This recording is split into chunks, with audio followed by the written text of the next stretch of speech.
நம்ம வாழ்க்கையில் எவ்வளோ பேர் நம்ம ஒரு நல்ல பழக்க வழக்கத்தை மாற்ற நினைப்போம். ஆனால் நம்ம புதுசாக ஒரு பழக்கத்தை நம்ம உருவாக்கும்போது நமக்கு ஒரு சில தடைகள் வரும். அப்படி நம்ம ஒரு பழக்கத்தை புதுசாக ஃபாலோ பண்ணுறதுக்கு வர தடையில் 4 விதியாக பிரிக்கிறாங்க. அந்த மொத்தம் 4 விதியில் 17 காரணம். அதில் 12வதாக ஒரு காரணம் குறைவான முயற்சி. அதாவது நம்ம அந்த பழக்கத்தை பழக்கிறதுக்கு நம்ம ஏற்படுத்துகிற ஒரு குறைவான முயற்சி. அது ஏன் அப்படின்னா, ஒரு பழக்கத்தை மாற்றுவதற்கு ஊக்குவிப்பு தான் இன்றியமையாதது என்று பாரம்பரிய அறிவு கூறுகிறது. ஒரு பழக்கத்தை மாற்ற வேண்டும் என்றால் நீங்கள் உண்மையிலேயே விரும்பினால் அதை நிச்சயம் செய்வீர்கள் என்பதுதான் வாதம்.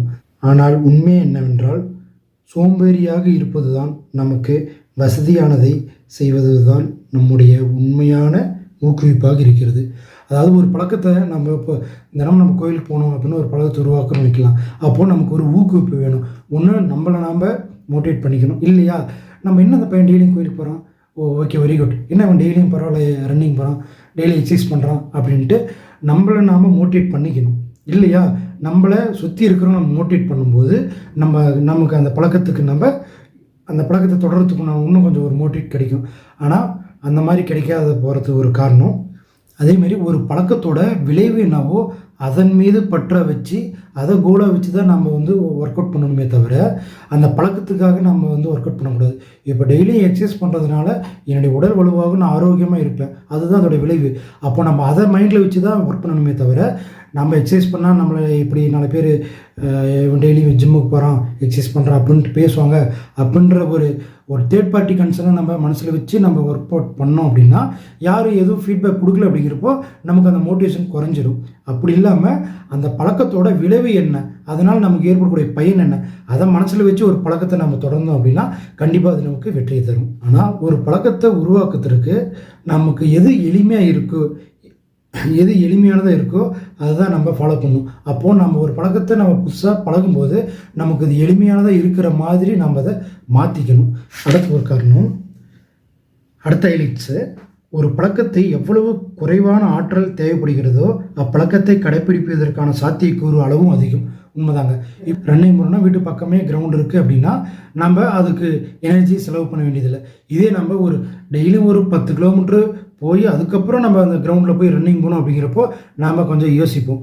அப்போது நம்ம ஒரு பழக்கத்தை செய்கிறதுக்கு நமக்கு எவ்வளவு எனர்ஜி தேவைப்படுது அப்படிங்கிறத பொறுத்து அதை ஃபாலோ பண்ணக்கூடிய தன்மை மாறும் அப்படின்னு சொல்கிறாங்க. அப்போது நம்ம அந்த பழக்கத்தை நம்ம ஈஸியாக இருக்கிற மாதிரி நம்ம அதை மாற்றிக்கணும். எனக்கு இங்கேருந்து ஜிம்முக்கு போகணும் அப்படின்னு நினைக்கிறவங்க ஒரு 10 கிலோமீட்டர் தாண்டி தான் ஜிம்முக்கு போக வேண்டியது அப்படிங்கிறப்போ நமக்கு நியர்பையாக இருக்கிற ஜிம்மை நம்ம ஃபாலோ பண்ணிக்கணும்.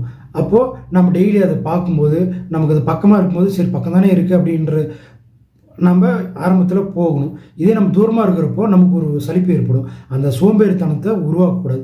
அப்போது அந்த சோம்பேறித்தனம் இல்லாத நமக்கு எளிமையாக ஒரு பழக்கத்தை உருவாக்கக்கூடிய ஒரு சூழலை நம்ம உருவாக்கிக்கணும். நீங்கள் ஒரு நிமிஷம் யோசிச்சு பாருங்கள், நம்ம வாழ்க்கையில் நம்மக்கிட்ட இருக்க பழக்க வழக்கம் எல்லாமே ஒரு குறைவான ஆற்றல், குறைவான ஊக்குவிப்பு இருக்கிற பழக்கமாக தான் இருக்கும். இப்போது ஒரு புத்தகம் படிக்கணும் அப்படின்றதுக்கும் ஒரு மொபைல் ஃபோன் ஒரு மொபைலில் ரீல்ஸ் பார்க்குறதுக்கும் நமக்கு அதிகமாக ஒருத்தங்களுடைய ஊக்குவிப்பும் நமக்கு தேவையில்லை. நமக்கு அது எக்ஸ்ட்ரா ஒரு ஆற்றலோ நமக்கு எக்ஸ்ட்ரா ஒரு எனர்ஜி நமக்கு அது தேவையில்லை. ஏன்னா இப்போ ஒரு மொபைல் இருக்குது, புக் இருக்குது அப்படின்னா மொபைல் பார்க்க விருப்பமா இல்லை புத்தகம் படிக்க விருப்பமா அப்படின்னா நம்ம ஈஸியாக மொபைல் பார்க்க போயிடுவோம். ஏன்னா புத்தகம் படிக்கிறதுக்கு எக்ஸ்ட்ரா ஒரு ஊக்குவிப்பும் நமக்குள்ளே ஒரு எக்ஸ்ட்ரா ஒரு ஊக்குவிப்பும் நமக்குள்ளே ஒரு ஆற்றல் நமக்கு தேவையான மொபைல் பார்க்குறதுக்கு தேவையில்லை. நம்ம பழகிற ஒரு பழக்கத்தோட விளைவின் மீது இருக்கிற மோகம் நமக்கு அந்த பழக்கத்தின் மீது இருக்கிறதில்ல. அதாவது இப்போ என் உடல் ஆரோக்கியமாக இருக்கணும், அதுக்கு நான் தினமும் உடற்பயிற்சி செய்யணும் அப்படிங்கிறப்போ உடல் ஆரோக்கியமாக இருக்கணும்னு நினைக்கிறோம். ஆனால் அதுக்கு நம்ம உடற்பயிற்சி செய்யணுமே அப்படிங்கிற நினைக்கும் போது நம்ம சோம்பேறித்தனப்படுறோம்.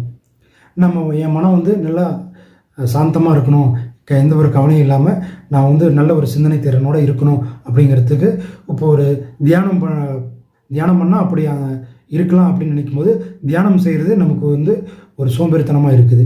ஒரு புத்தகம் படிக்கிறது மூலம் நம்மளுடைய சிந்தனை திறன் வளரும் அப்படின்னு நினைக்கிறோம். நம்ம ஒரு நல்ல சிந்தனையோடு இருக்குன்னு நினைக்கிறோம். ஆனால் புத்தகம் படிக்கணும் போது அந்த பழக்கத்தின் மீது இருக்கிற ஒரு சோம்பேறித்தனம் அதுக்கு ஒரு முட்டுக்கட்டையாக இருக்குது. அதனால் நம்ம பழக்கத்தின் விளைவின் மீது இருக்கிற ஒரு ஆர்வம் அந்த பழக்கத்தின் மீது நம்ம ஏற்படுத்திக்கணும். அந்த பழக்கத்தை நம்ம சுலபமானதாக மாற்றிக்கணும்.